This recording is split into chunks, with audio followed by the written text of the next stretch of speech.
So బయట పెట్టి ఇది చాలా రస్ట్ అయితే పట్టిపోయింది. ఎన్నిసార్లు క్లీన్ చేద్దామన్నా వాటర్ ఎక్కువ పడడం వల్ల రస్ట్ అయితే వచ్చేసింది.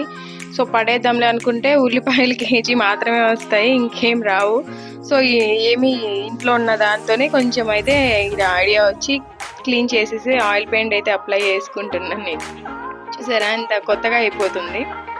సో జస్ట్ 1 అవర్ అంతే, ఒక టైం పాస్ చేయకుండా 20 రీల్స్ చూస్తే అయిపోయేది యూట్యూబ్లోనే. సో ఆ టైంకి ఇలా చేసుకుంటున్నాను అంతే.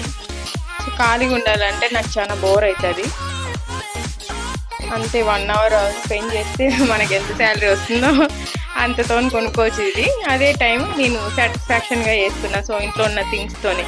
సో ఫైనలీ ఇది ర్యాపర్ అయితే చుట్టేస్తున్నాను. చూసారు ఎంత కొత్తగా అనిపిస్తుందో. ఈసారి అయితే వస్తువు ఇంకా జాగ్రత్తగా చూసుకుంటాము. పడేస్తే పోతుంది, కొనుక్కుంటే పోతుంది, కానీ ఇలా రీయూజ్ చేసుకుంటే ఒక సాటిస్ఫాక్షన్ అది మంచిగా చేసుకున్నాం కదా అని. సో ఐడియా నచ్చిందా మీకు? నచ్చితే లైక్ చేయండి, సబ్స్క్రైబ్. సో స్టాండ్ అయితే కొత్తగా అయిపోయింది, కానీ ఈ చేతులకి అయితే ఆయిల్ పెయింట్ అంటిందండి. సో ఆయిల్ పెయింట్ ఎలా క్లీన్ చేసుకోవాలంటే ఈ శానిటైజర్ అనేది ఉంటుంది కదా, శానిటైజర్. సో దాంతో అయితే చాలా క్లీన్గా వెళ్ళిపోతుందండి. సో ఫ్లోర్ మీద కూడా కొన్ని మరకలు అయితే ఉన్నాయి. ఈ శానిటైజర్తో చాలా క్లీన్ అయిపోయాయి.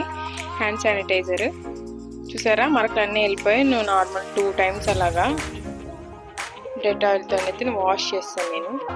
చాలా క్లీన్గా అయిపోయింది, మరకలు లేకుండా. సో టిప్ నచ్చినట్లయితే ఇంకా మీ ఫ్రెండ్స్ అండ్ ఫ్యామిలీకి షేర్ చేయండి. సో ఎంత జాగ్రత్తగా కింద న్యూస్ పేపర్ పెట్టుకొని వేసినా కూడా అక్కడక్కడైతే చిన్న మరకలు పడ్డాయి, పెయింట్ మరకలు అనేది. సో శానిటైజర్ ఇలాగా క్లాత్ తీసుకొని రబ్ చేశారండి, చాలా క్లీన్గా అయితే వెళ్తాయి. సో